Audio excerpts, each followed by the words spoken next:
Assalamualaikum warahmatullahi wabarakatuh. Alhamdulillahirabbil alamin wassalatu wassalamu ala asyrofil mursalin sayyidina Maulana Muhammadin wa ala alihi washabihi asmain nama ba'du. Para kiai, para ulama, para teman-teman yang hadir di sini yang saya hormati. Di sini ada Kiai Haji Mas Duki, ada Bapak Yusuf Mansur, ada kiai yang bupati juga, Bapak Hafid. Yang saya hormati Direktur PKN STEN, juga Ketua Penasihat Takliman, Dr. Dawud Arif Khan. Yang saya hormati teman-teman. Karena dari awal ini ngaji untuk seneng ya, untuk farhah. Farhah itu seneng. Tidak tahu saya bacanya, Farhatul Aidin wa Falahul Faizin ya, Pak Ketua, Pak Tamam. Saya cerita sedikit tentang seneng ya, Al-Farah ya. Dalam Islam senang itu sudah ibadah. Jadi di antara ibadah terbaik manusia itu senang. Jadi kalau analoginya kita dikasih rumah teman atau mertua atau guru atau siapa saja. Hal paling menjengkelkan itu ya sudah dapat gratisan gerutu. Gerutu itu gremeng. Nah ini kita sudah pakai buminya Allah itu gratis, pakai airnya ya gratis, pakai oksigen ya gratis. Kok masih gerutu, itu sudah jadi hamba yang enggak benar itu. Jadi bayangkan kalau kita pakai oksigen bayar, pakai buminya bayar, pakai airnya bayar semua. Kayaknya kita tidak mampu membayar. Dan kita sama Allah hanya disuruh ikrar, disuruh sujud.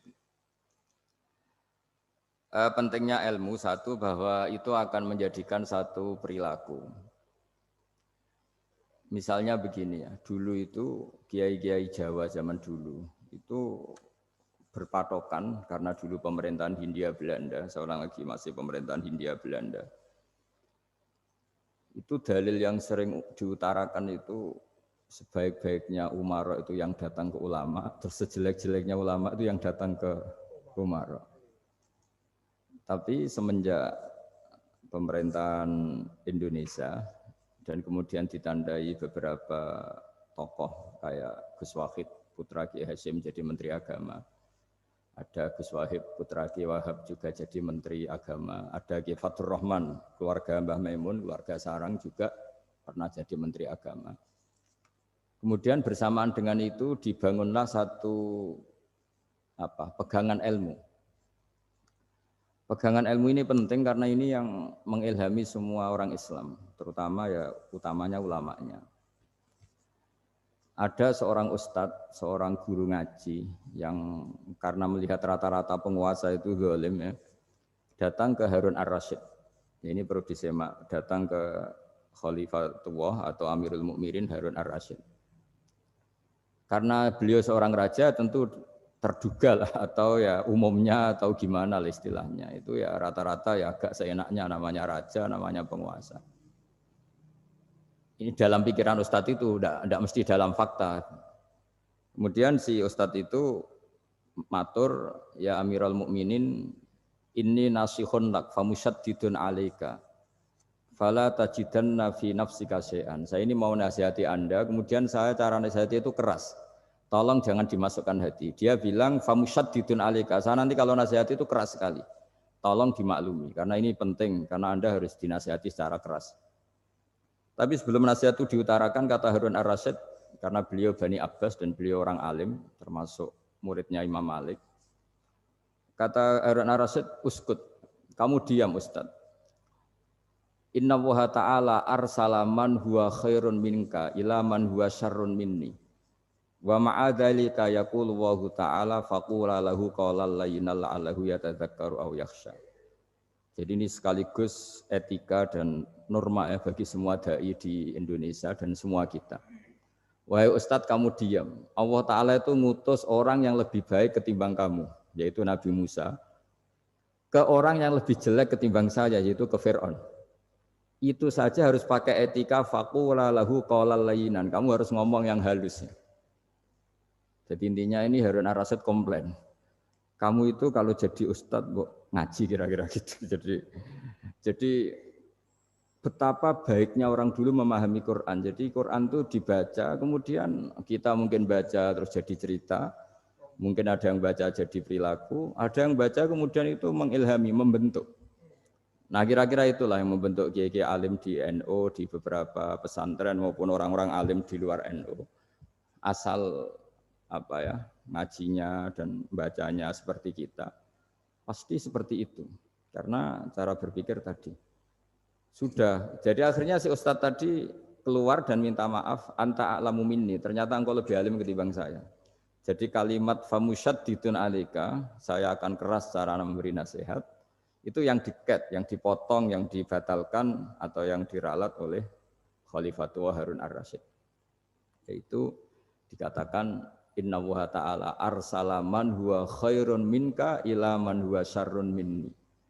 Yaitu Allah mengutus orang yang lebih baik ketimbang kamu, yaitu Nabi Musa, ke orang yang lebih jelek ketimbang saya, yaitu Fir'aun. Itu pun harus faqula lahu qaulal layyinan. Cara berdakwah harus dengan kata-kata yang halus, yang lembut, yang indah. Dan dengan kata-kata itu diharapkan la'allahu yatadzakkaru aw yakhsha. Semoga yang didakwai menjadi ingat. Sehingga dengan kemampuan ilmiah seperti ini menjadi pegangan bersama bahwa kita sebagai dai atau sebagai tetangga atau sebagai sama-sama warga Indonesia, bawaan kita memang harus faqula lahu qaulal layyinan la'allahu yatadzakkaru aw yakhsha. Kemudian dalam disiplin ilmu yang lain, halus itu tidak kuat. Angin itu ya halus, tapi kalau di manage itu jadi kekuatan yang dahsyat. Begitu juga air dan sebagainya. Sehingga tidak perlu khawatir terus kalau dakwah halus itu tidak punya efek yang signifikan. Tidak juga. Allah Ta'ala itu pengelola angin. Angin itu kekuatannya dahsyat. Sehingga Nabi Sulaiman dikasih kekuatan angin dan bisa terbang kemana-mana. Kemudian sekarang jadi teknologi yang banyak memanfaatkan angin. Mulai rem, mulai apa saja. Sehingga dari cerita saya ini kemudian terus kiai-kiai itu membentuk dakwah termasuk di ekonomi dengan cara yang rileks. Nah cara rileks itu satu tentu dimulai dengan ilmu. Misalnya begini, saya beri contoh. Ketika ada orang melafadzkan kalimat la ilaha illallah, tiada Tuhan selain Allah. Kemudian kalimat ini mungkin kalau orang NU baca itu rutin ya, karena kiainya kelamaan ya yang ikut sambil tidur. Ya. Kalau tahlil itu disebut kiai tertentu itu mesti yang belakang, wah suwi itu kalau kiai itu lama itu. Nah kiainya juga karena jadi lakon ya, kan lebih semangat karena pegang mic. Biasanya gitu di NU itu. Kalau khotib mesti semangat karena yang pegang mic, yang dengerin mesti ngantuk karena monoton. Gitu. Karena yang mendengerin sudah tahu, pasti nyuruh baik, meninggalkan yang jelek. Jadi ilmunya sudah disimpulkan dulu. Setiap yang tidur di masjid mesti tak tanya, kenapa tidur? Ilmunya ada perkembangan, Gus, nyuruh yang baik, meninggalkan yang jelek. Tapi kalau ilmunya agak ada perubahan kan dengar semua pasti nyuruh yang jelek, meninggalkan yang baik. Karena watak manusia itu agak-agak suka fitnah, itu suka geger. Tapi kalau monoton itu mesti enggak itu. Tapi yang menjadi pegangan kita, saya ulang lagi, itu ilmu dulu. Saya ulang lagi itu ilmu dulu. Saya berkali-kali menyontohkan, kalau ada orang kafir, orang yang tidak bersyahadat 70 tahun, kemudian dia bersyahadat sekali saja di akhir hayatnya. Itu kata Allah, qulil ladzina kafaru iyantahu yughfar lahum ma qad salaf. Katakan ke mereka yang kafir, jika dia mau bersyahadat, itu masa lalunya diampuni semua. Sehingga kedahsyatan kalimat ini luar biasa. Orang yang kafir 70 tahun saja, barokahnya la ilaha illallah ini, dosanya bisa diampuni semua. Nah kemudian karena ilmu ini tidak begitu populer atau kurang dipopulerkan, atau kita sendiri kurang menghayati, sehingga la ilaha illallah itu lebih dianalisis, cara lafadz ini pelafatannya ada sanadnya enggak ya.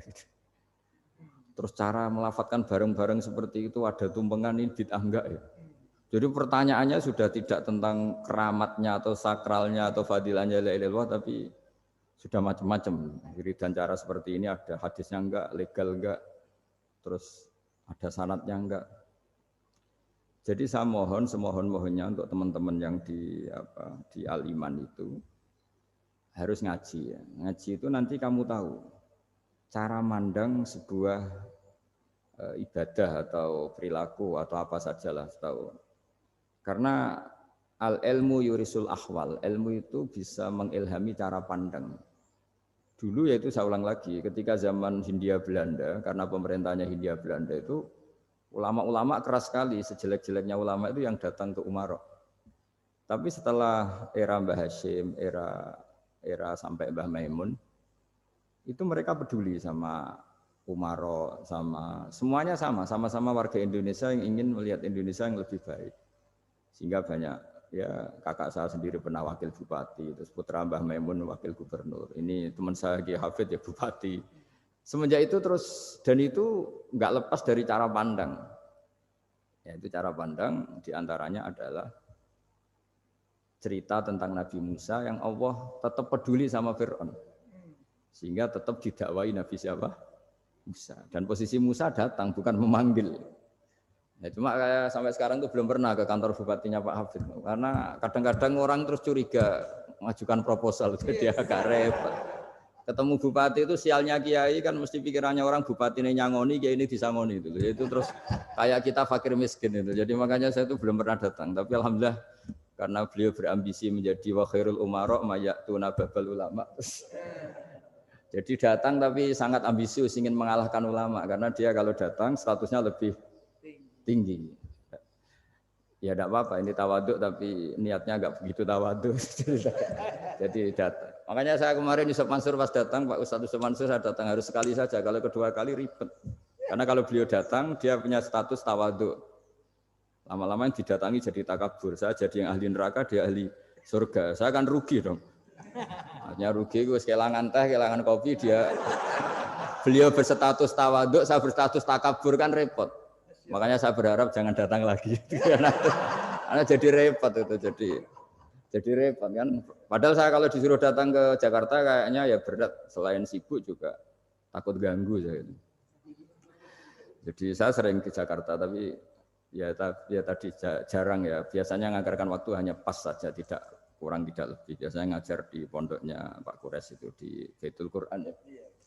Hanya ngajar santri-santri itu. Nah, jadi pemahaman Quran dulu itu kata Imam Ghazali, ini sekaligus karena ada Pak Ustadz Yusuf Mansur, itu membaca Quran itu membaca, bukan bercerita. Kalau kamu membaca seperti ini, kunta qori'an, kamu pembaca. Pembaca itu yang mengambil pelajaran. Tapi kalau kamu hanya cerita, itu namanya kunta hakian. Sebenarnya Anda tidak membaca Quran, tukang cerita. Misalnya tadi, cerita Nabi Musa datang ke Fir'aun. Itu kalau kamu hanya cerita, wah dulu itu ada orang namanya Fir'aun, didakwai Nabi yang namanya Musa. Ya ini namanya tukang cerita. Kalau kamu pembaca tidak gitu. Betapa baiknya Allah, orang sengawur Fir'aun saja inginnya Allah masih ingin diselamatkan dengan mengutus Nabi Musa kekasihnya. Itu namanya kunta qori'an, kamu pembaca betul, bukan kunta hakian, kamu tukang cerita. Begitu juga seterusnya tentang Quran ayat-ayat seterusnya. Sehingga yang diharapkan dari pembacaan Quran itu memang kita sebagai ahli baca, ahli mu'tabir ya, ahli yang ngambil pelajaran, bukan tukang apa? Cerita.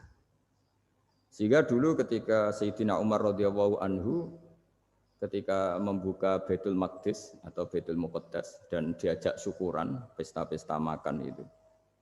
Beliau enggak mau. Ketika ditanya kenapa engkau enggak mau, alasannya itu langsung beliau baca Quran. Jadi saya punya sekian contoh, saya ulang lagi, saya punya sekian contoh.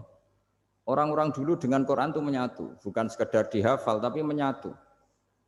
Sehingga bawaannya itu sudah Qurani, sudah Qurani. Saya beri contoh pertama Rasulullah SAW, nanti Umar kedua. Rasulullah itu pernah enggak makan sampai 3 hari. Terus ditanya oleh sahabat, lalu kekuatan engkau bisa hidup apa? Terus menghentikan al-aswadani, maksudnya itu tamar dan air, hanya makan kurma dan air. Tapi beliau tidak ketemu roti atau tidak ketemu nasi lah kalau orang Indonesia. Ketika hari ketiga dikasih makan oleh sahabat, dipotongkan kambing, kemudian baru makan 3 lukmah, kira-kira ya 3 asupan nasi, berhenti. Padahal sahabat yang lapar sama dengan Rasulullah itu membayangkan Nabi itu sampai kenyang, sampai apa. Tapi ketika ditanya, seperti ini pun nanti ada hisabnya. Walatus alunna yauma idzin anin naim. Jadi acara makan-makan gini itu nanti ada hisabnya. Nabi nangis. Akhirnya sahabat nggak jadi nerusin makan. Jadi ketakutan orang dulu sama ketika Sayyidina Umar dijak pesta ketika memenangkan Baitul Maqdis itu. Inna wa ta'ala ayyara qauman. Allah itu mengkritik sebuah komunitas kaum karena apa? Adhabtum thayyibatikum fi hayatikumud dunya wastamta'tum biha. Kamu adalah orang-orang yang jatah nikmat kamu sudah kamu habiskan di dunia. Adhabtum itu kalian habiskan jatah kenikmatan kamu di dunia. Wastamta'tum biha, kamu di dunia sudah berpuas-puas. Maka jatah Anda sekarang di akhirat habis. Sehingga Sayyidina Umar enggak mau pesta-pesta karena takut jatah nikmatnya habis. Kata beliau terus astabqi thayyibati, akan saya sisakan sisi-sisi kebaikan saya supaya ndak habis. Corong Jawa itu aja dientek-entekno biar jatahnya masih. Sehingga di dunia kiai itu ya meskipun saya akrab bupati, akrab mungkin wakil gubernur, saya itu ya jarang ketemu. Karena kalau orang Jawa bawaannya ketemu ya makan-makan, guyon-guyon. Nak keterusan ras mlebu swarga. Makanya saya pastikan Pak Yusuf Mansur ke sini tidak akan saya jamin, biar aja, biar jatahnya masih. Jadi ini bukan karena saya bakhil, biar jatahnya masih. Ya, jadi itu ilmunya kiai. Nah, efek dari ilmu ini dahsyat. Kalau Anda berpikir tentang nasib Anda di akhirat, nanti bawaannya juga tidak akan mudah menyalahkan orang lain, tidak akan menghakimi orang lain karena sibuk dengan dirinya sendiri, tapi tidak dengan makna egois, tapi makna orang baik itu siapa? Orang yang sibuk dengan aib pada dirinya, dengan kekurangan pada dirinya, saking sibuknya mikir aibnya sendiri, tidak sempat mengoreksi aibnya orang lain. Itu awal ilmu. Ilmu itu tidak dimulai dari larangan. Kalau larangan karuan, tidak termasuk ahli surga, orang yang suka mengadu domba, tidak termasuk orang baik yang cari kesalahan orang lain. Itu namanya pelarangan. Tapi ilmu itu di atas nahi, di atas pelarangan itu. Kamu punya kesadaran bahwa kamu itu yang penting selamat dulu, jangan memikirkan orang lain. Dengan makna bukan egois, tapi dengan makna supaya tidak menyalahkan orang lain. Nah, saya termasuk ya boleh dikatakan kiai lah, yang paling fanatik bahwa semuanya itu harus dimulai dari ilmu. Ya saya ulang lagi, dimulai dari ilmu. Nah, dari sini kemudian saya berharap Indonesia menjadi damai, menjadi baik. Itu bukan karena kita baik-baik banget, ya tidak mungkin kita ada nabi, tapi karena sudah sibuk dengan memikirkan kesalahan diri sendiri. Sehingga misalnya kita baca Quran, Rabbana dzalamna anfusana, lalu kita langsung ingat betapa hubungan kita dengan Allah itu harus ikrar dulu, merasa zalim dulu, merasa salah dulu. Nah, kalau semua orang merasa salah di depan Allah itu mesti bawaannya enggak mudah menyalahkan orang lain, karena kita bilang Rabbana dzalamna anfusana. Nah, itulah ilmu-ilmu yang mungkin banyak pembaca Quran tapi hanya baca, atau kalau baca ini tok disebut al-haqi, ahli cerita. Yang dibutuhkan tuh al-qari', pembaca kemudian mu'tabir, kemudian mau beriktibar. Seperti yang dilakukan tadi Harun Ar-Rasyid tadi. Inna wa ta'ala arsala man huwa khairun minka ila man huwa syarrun minni. Wa ma'adzalika yaqulu wa ta'ala faqula lahu qaulal layyin. Ini kamu tidak usah memaksakan musyaddid keras sama saya, karena Allah Ta'ala telah mengutus orang lebih baik ketimbang kamu, yaitu Nabi Musa, ke orang yang lebih jelek ketimbang saya, yaitu Fir'aun. Itu saja harus beretika. Faqula lahu qaulal layyin la'allahu yatadzakkaru aw yakhsha. Dan alhamdulillah bawaan kita sebagai orang Timur atau orang Jawa itu kalau mau ngandani orang itu halus sekali. Di antara bentuk kehalusan kata-kata diceritakan di ayat lain. Ketika Nabi Musa ketemu Fir'aun. Dawuhnya begini. Fakul itu yang di juz 30 yang juz di juz 30 ini yang bagian dari, kan tadi hanya fakul lahu qaulal layyinan. Lahu qaulal layyinan itu bentuknya apa? Ya, bentuknya apa? Itu Nabi Musa disuruh ngendikan sama Fir'aun. Apakah kamu mau saya nasihati? Fakul halaka ila antazakka. Halaka itu pilihan, hal itu istifham. Laka itu otoritatif. Jadi betapa santonya kalimat itu. Fakul halaka ila antazakka. Jadi kalau dimaknani model Pak Hafid, model saya ngaji di sarang itu, halaka onoto iku kedue sira, berhak bagi kamu, berhak bagi Anda, apakah Anda berhak loh mendapat nasihat supaya Anda jadi orang yang lebih baik. Halaka ila anta zakat. Jadi tidak kalimat perintah, tapi kalimat pilihan. Apa engkau mau? Saya beri nasihat. Wah dia ka ila rabbika fatakhsha. Dan saya beritahu kamu tentang Tuhan dan kemudian kamu menjadi orang yang baik, fatakhsha, orang yang punya khasyah, punya. Jadi kayak apa? Kalimatnya itu napa jenengan kersa. Itu kalau orang Jogja, orang-orang daerah-daerah yang pernah nyuguhi tamu itu kan, ayo makan-makan. Itu kan kayak tamunya itu kelaparan. Masa Pak Yusuf Mansur kelaparan? Tidak mungkin kan. Masa Ustadz terkenal kelaparan kan tidak mungkin itu. Monggo, nopo jenengan ngersakno. Karena bisa saja tamunya itu tidak kerso. Mungkin karena darah tinggi, mungkin karena takut dianggap fakir miskin. Macam-macam kan orang tidak. Itu kalimatnya itu, halaka ila anta zakka. Kayak apa indahnya dakwah. Halaka ila anta zakka itu ada kata laka itu ya terserah jenengan mau enggak wa ahdiyaka ila rabbika fatakhsha. Nah, itu yang disebut membaca.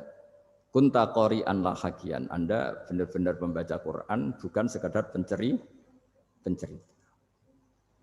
Nah, kemudian ini yang terakhir saya juga baru sebenarnya saya itu enggak pernah bilang sanggup itu, tapi Pak Ustadz Zakaria itu GR terus. Sampai tadi pagi itu saya belum tahu kalau ada acara ini. Ya karena saya kiai, jadi kalau kiai itu kan ingatnya sama Allah saja. Kalau sama manusia itu rontok-rontok lali gitu. Itu bukan memaksa, ya memang lupa. Sejauh mana sih pentingnya manusia kan tidak penting cara ilmu tasawuf itu. Tapi karena ini titipan Rasulullah SAW terus menjadi penting kan. Dititipi umat kayak jenengan itu ya sudah ngaji ngatur kiai ribet itu. Kiai ini biasa ngaji kan, kiainya yang ngatur, santri ini enggak. Pak Yai ngaji tanggal ini jam ini. Itu kan mengabaikan semua aktivitas kiai. Padahal jam ini mungkin saya punya jam. Mungkin jalan-jalan atau ngaji atau mutolaah atau munajat. Gara-gara Pak Zakaria ini terus Mas Tamam ini yang provokasi. Harus ngaji di jam ini, tema ini. Saya itu kalau ngaji ditentukan tema itu, ini memang saya agak keras di bab ini. Itu kayak ibarat gini loh. Saya ini dokter, kemudian ada orang yang sakitnya itu jantung, terus bilang ke saya, Pak dokter sembuhkan kukul saya. Wong penyakit ekstrimnya itu jantung, kok bila disembuhkan apa? Kukul. Kan nggak penting, sembuh tidak sembuh, kukul itu kan nggak penting, jerawat itu. Kiai itu tahu kesalahan paling fatal manusia itu akidah. Tapi kadang-kadang mintanya ilmu yang tidak akidah, yang nggak penting. Jadi kadang-kadang kiai itu ya digurui betul kalau di Indonesia. Misalnya, ini tidak nyindir loh, memang marah betul kalau di bab-bab seperti ini. Tapi ini biar jadi ilmu masif, ilmu yang general. Saya ulang lagi ya, Anda jadi dokter, tahu pasien Anda ini penyakit jantung kronis atau sudah fatal lah sudah. Terus orang itu bilang, Pak Yai, itu Pak dokter, tolong obati kulit saya supaya tidak jerawatan. Kamu bilang ini orang aneh enggak? Aneh kan? Nah, kiai juga gitu. Saya sering itu ada orang mau haji gitu, Gus doain saya jadi haji mabrur. Pernah belajar haji Pak? Dereng. Mungkin enggak orang belum belajar nyupir terus kemudian minta didoain, Gus saya mau nyupir doain selamat. Mau nyupir aja enggak bisa kok minta doa selamat. Harusnya urutannya kan belajar dulu baru minta doa. Tapi kali ini Aliman benar ngajaknya akidah dulu, ahli sunnah kan. Nah itu benar karena akidah itu hal yang prinsip memang harus. Kalau kebetulan enggak benar taruh visi betul. Untungnya kok temanya benar. Jadi saya mohon ke seluruh orang-orang yang mau ngaji ke kiai itu tema itu biar yang milih kiai supaya tahu prioritas yang harus benahin. Jangan tema yang kita yang milih, jangan-jangan tema yang kita pilih itu tidak mendesak atau tidak penting. Ini bukan apa-apa, ini saking ingin baik saya ya, keinginan baik saya supaya dulu zaman sahabat ya gitu. Kalau ada pertanyaan salah sama Nabi dibenerin, cuma Nabi terlalu bijak. Cara benerin tuh enak. Kalau saya karena tidak Nabi saja ya agak-agak kasar kan. Kalau tidak Nabi tidak wajib bener terus. Yang wajib bener terus itu Nabi. Saya beri contoh ya. Nabi itu ngendikan tentang kiamat. Kiamat itu dahsyat, mengerikan gini-gini. Kalau pikirannya orang kampung itu begini. Nabi ini aneh. Cerita kiamat dahsyat tapi nggak ada tanggalnya, ada tahunnya. Harusnya ada dong biar kita bisa persiapan. Sehingga Nabi disomasi di tengah-tengah khutbah itu, ya Rasulullah mata sa'ah. Nah, karena ini orang Bedui, Nabi nggak dengerin, diulang lagi. Mata sa'ah ya Rasulullah. Ketika Nabi mengabaikan itu ada dua kelompok sahabat, yang satu bilang lam yasma, Nabi tidak dengar sehingga mengabaikan. Yang kedua bilang sami'a wa kariha, Nabi sebenarnya mendengar tapi tidak berkenan. Tapi diulang lagi ketiganya, ya Rasulullah mata sa'ah. Akhirnya Nabi jawab, mau tidak mau, karena kalau enggak ya namanya orang Bedui ngomong terus. Nabi balik tanya, ya karena cara berpikir dia kalau kiamat itu jelas kapannya kan bisa persiapan itu. Paling enggak pas mau kiamat terus pas ngaji Quran apa kan bisa persiapan itu. Akhirnya Nabi balik tanya, ma'at tatalaha. Kalau kamu berani tanya kiamat, lalu persiapan kamu apa? Ya terus orang itu bilang masyhur itu, ma'at tatulaha kabira sholatin wala siyamin wala kadza wa kadza walakinni uhibbuka. Saya sebenarnya tidak punya persiapan ya Rasulullah, cuma persiapan banyak puasa ya enggak, banyak sholat enggak, tapi saya mencintai engkau. Masyhur itu jadi hadis paling legenda, almar'u ma'aman ahabba, sebagian disebut anta ma'aman ahbabta. Ini kata semua sahabat yang di masjid. Si Bedui ini orang paling dibenci sahabat karena mengganggu Nabi saat khutbah, tapi akhirnya ini menjadi orang paling dicintai sahabat karena barokahnya itu hadis itu keluar secara terbuka, almar'u ma'aman ahabba. Sebagian riwayat yuhsyarul mar'u ma'aman ahabba. Nanti orang akan sowan sama Allah bersama orang yang mereka cintai. Nah, itu sahabat-sahabat fama farihu ba'dal Islam farahahum biadal hadis. Mereka tidak pernah senang setelah masuk Islam sesenang hadis ini. Karena kita tidak perlu soleh-soleh banget, cukup menyintai orang apa? Soleh gitu. Makanya saya sekali bilang itu ya, kadang-kadang saya jadi orang alim itu ya rugi. Ruginya tadi. Misalnya untuk menjadi orang alim kan harus hafal Quran, ngaji Bukhari, Muslim, Ikhya. Ternyata pengumuman kedua orang nggak bisa apa-apa. Gelombang kedua para pecinta, waduh, itu kan repot ya. Jadi kita yang jadi orang alim susahnya bukan main, ternyata disaingi pengumuman kedua dan para pecintanya. Wah itu kan akhirnya ketemu orang-orang nggak jelas tadi. Nah itu ya termasuk farah dalam Islam, farhatul aibin. Jadi senang itu di Islam itu ibadah. Ya kul bi fadlillah wa bi rahmati fa bidzalika falyafrahu. Senang itu diperintahkan Allah.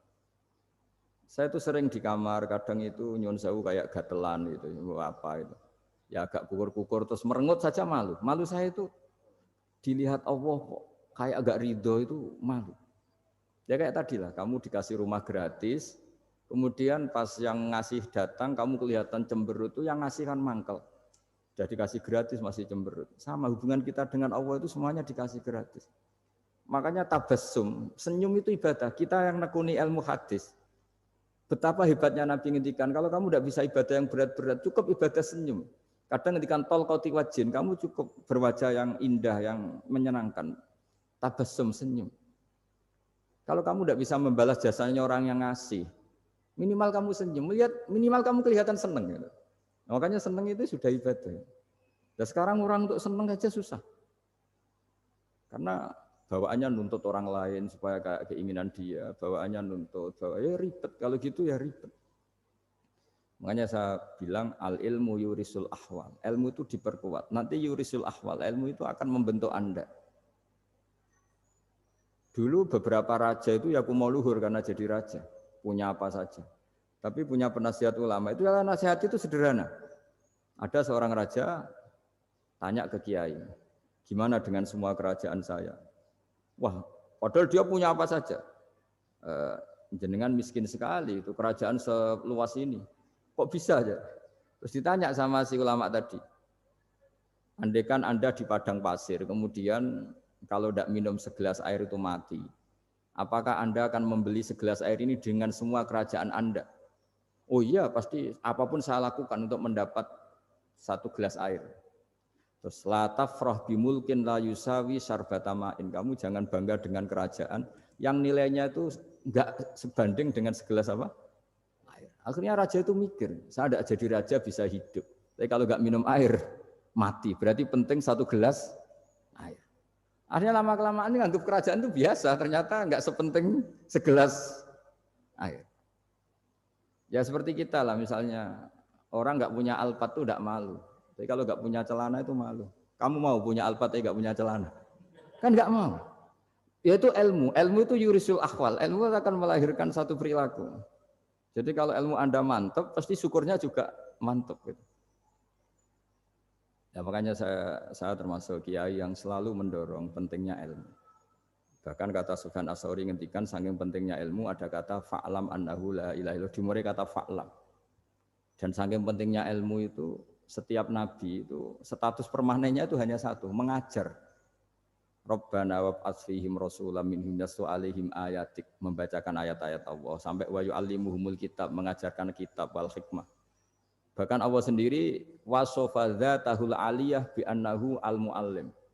Yaitu Allah ngendikan Ar-Rahmanu 'allamal Qur'an. Jadi betapa hebatnya pengajar. Allah sendiri mensifati dirinya itu Ar-Rahmanu 'allamal Qur'an.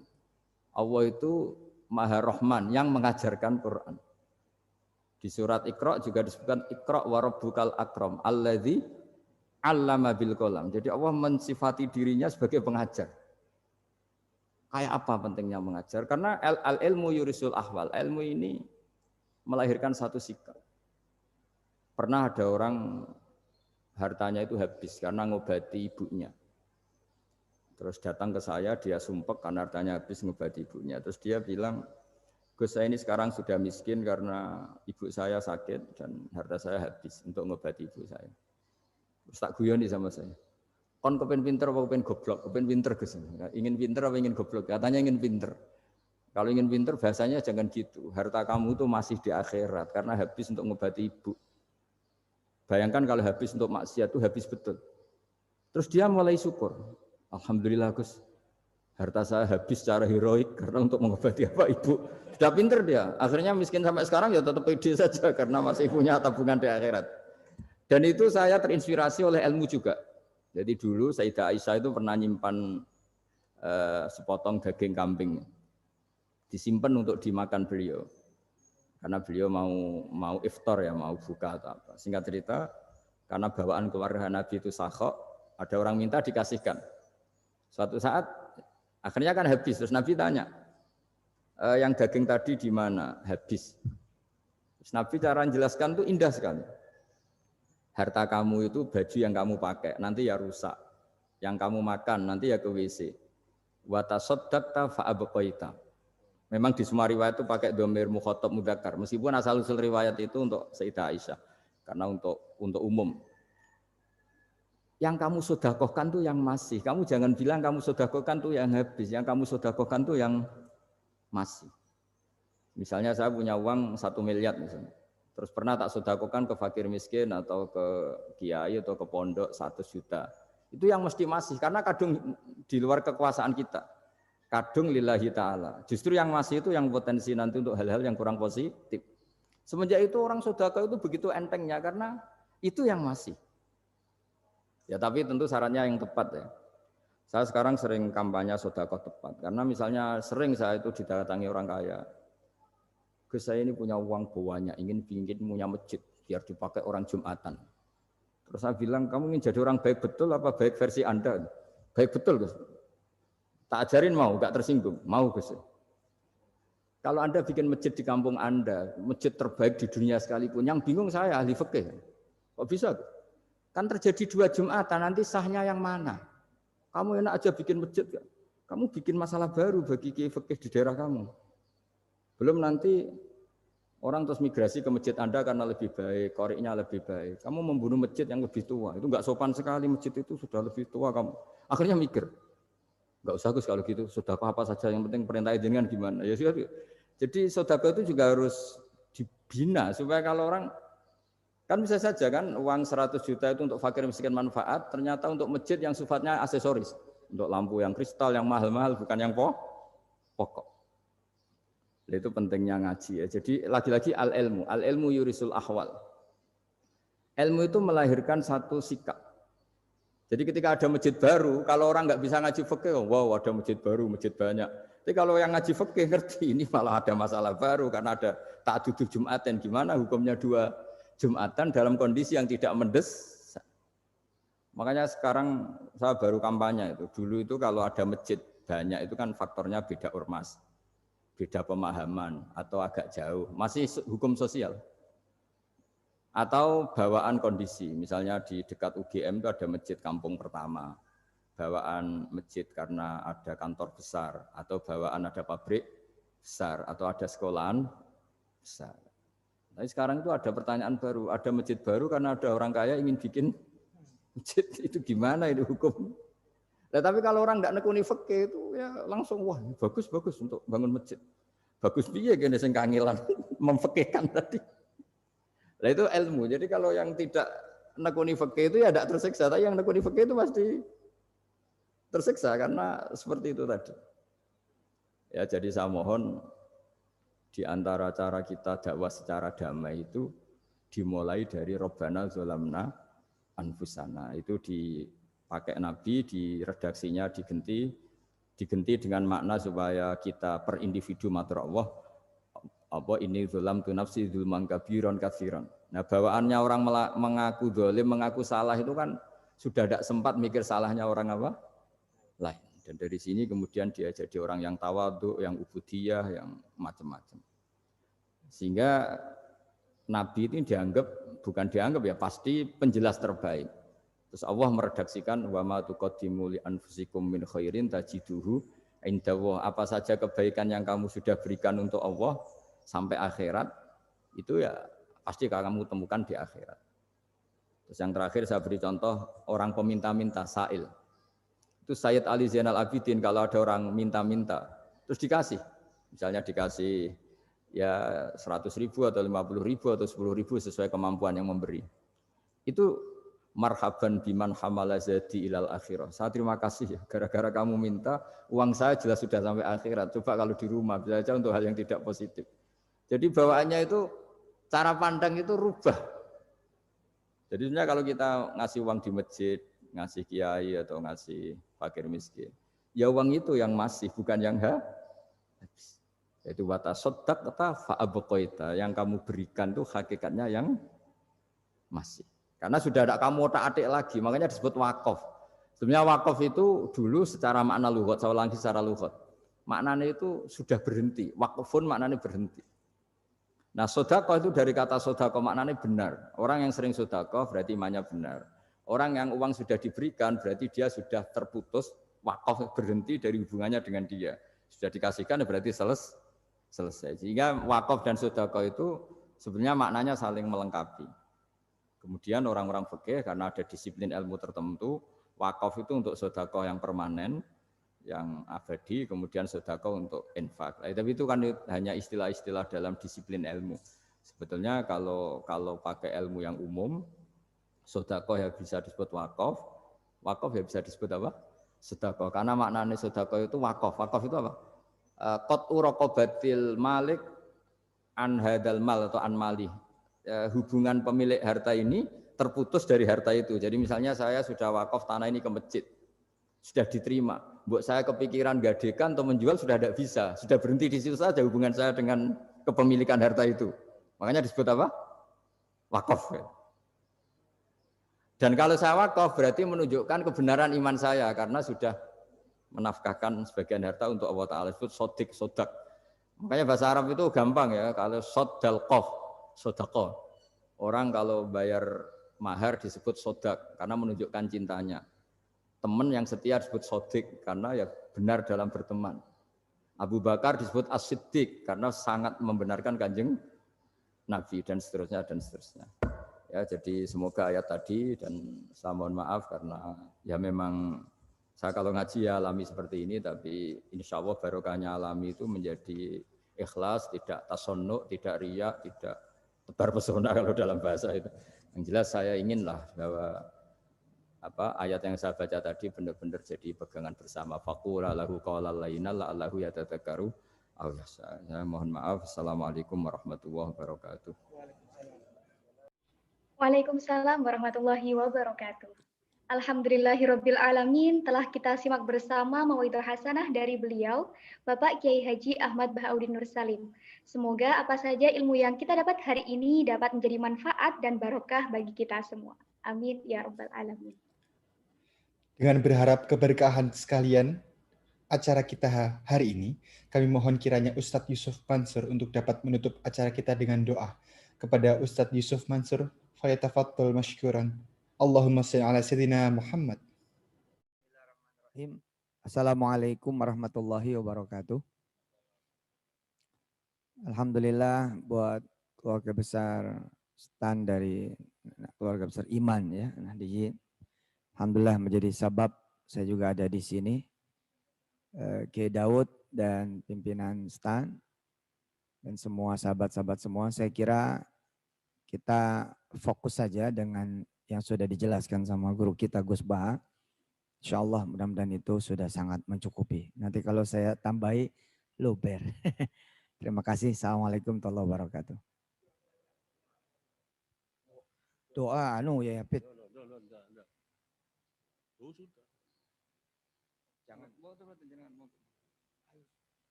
Oh siap. Bismillahirrahmanirrahim. Allahumma salli wa sallim wa barik ala Sayyidina Muhammadinil Mukhtar. Nuril Anwar, wa sirril asrar, wa tiryakil aghyar, wa miftahi babil yasar.